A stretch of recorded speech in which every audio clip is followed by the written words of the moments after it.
31 ଯାଏଁ ରାଜ୍ୟରେ ପ୍ରବଳରୁ ଅତି ପ୍ରବଳ ବର୍ଷା, କିଛି ଜିଲ୍ଲାକୁ ଆଲର୍ଟ ଜାରି କରାଯାଇଛି। ତେବେ ଚାଲନ୍ତୁ ଏ ଖବର ଉପରେ ନଜର ପକାଇବା। ଖବର ଉପରେ ନଜର ପକାଇବା ପୂର୍ବରୁ ଯେଉଁମାନେ ବି ଆମ ୟୁଟ୍ୟୁବ୍ ଚ୍ୟାନେଲରେ ନୂଆ ଅଛନ୍ତି ସର୍ବପ୍ରଥମେ ଚ୍ୟାନେଲକୁ ସବସ୍କ୍ରାଇବ୍ କରନ୍ତୁ। ପାଖରେ ଥିବା ବେଲ୍ ଆଇକନ୍ ଉପରେ କ୍ଲିକ୍ କରି ଅଲ୍ ନୋଟିଫିକେସନ୍ ଉପରେ କ୍ଲିକ୍ କରନ୍ତୁ, ଯାହାଫଳରେ ଆମ ଲାଟେଷ୍ଟ ଭିଡ଼ିଓ ଆପଣମାନେ ଦେଖିପାରିବେ। ତେବେ ଡେରି ନକରି ଚାଲନ୍ତୁ ଖବର ଉପରେ ନଜର ପକାଇବା। ଆସନ୍ତା 31 ତାରିଖରେ ରାଜ୍ୟରେ ଭାରୀ ବର୍ଷା ହେବ। କିଛି ସ୍ଥାନରେ ପ୍ରବଳରୁ ଅତି ପ୍ରବଳ ବର୍ଷା ହୋଇପାରେ। ଆସନ୍ତା ଗୁରୁବାର ପୂର୍ବ କେନ୍ଦ୍ରୀୟ ଓ ଉତ୍ତର ବଙ୍ଗୋପସାଗର ଅଞ୍ଚଳରେ ଏକ ଲଘୁଚାପ ସୃଷ୍ଟି ହେବ।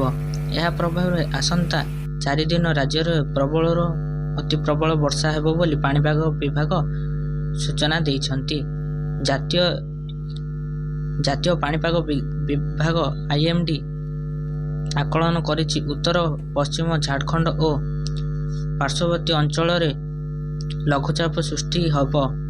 ପଶ୍ଚିମବଙ୍ଗ ପଶ୍ଚିମ ଦିଗରେ ଅଗ୍ରସର ହୋଇଛି। ଏହା ସେହି ଦିଗରେ ଗତି କରି ଝାଡ଼ଖଣ୍ଡ ଓ ଉତ୍ତର ଛତିଶଗଡ଼ ଆଡ଼କୁ ମୁହେଁଇବ।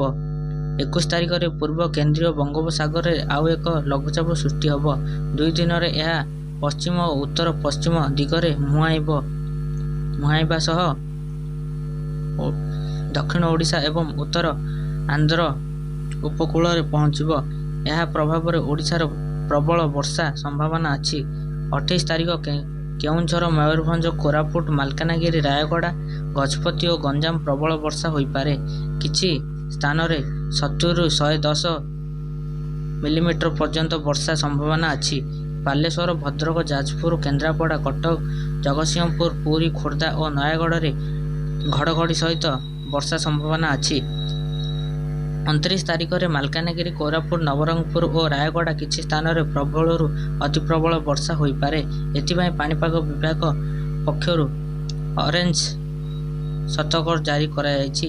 ଏହିସବୁ ଜିଲ୍ଲାରେ ବିଭିନ୍ନ ସ୍ଥାନରେ 70ରୁ 200 ମିଲିମିଟର ଯାଏଁ ବର୍ଷା ହୋଇପାରେ। ଗଞ୍ଜାମ, ଗଜପତି, କଳାହାଣ୍ଡି, କନ୍ଧମାଳ, ବଲାଙ୍ଗୀର, ନୂଆପଡ଼ା, ନୟାଗଡ଼, ଖୋର୍ଦ୍ଧା ଓ ପୁରୀ ଜିଲ୍ଲାରେ ପ୍ରବଳ ବର୍ଷା ହୋଇପାରେ। 30 ତାରିଖରେ ମାଲକାନଗିରି ଓ କୋରାପୁଟ ଜିଲ୍ଲାର ଠାଏ ଜାଗାରେ ପ୍ରବଳରୁ ଅତି ପ୍ରବଳ ବର୍ଷା ସମ୍ଭାବନା ଥିବାରୁ ଅରେଞ୍ଜ ସତର୍କ ଜାରି କରାଯାଇଛି।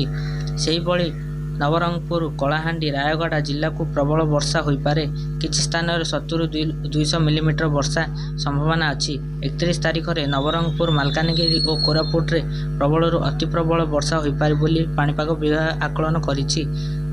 ରାୟଗଡ଼ା ଗତକାଲି, କଳାହାଣ୍ଡି, ନୂଆପଡ଼ା, ବଲାଙ୍ଗୀର ଓ ଗଞ୍ଜାମରେ ପ୍ରବଳ ବର୍ଷା ସମ୍ଭାବନା ଅଛି।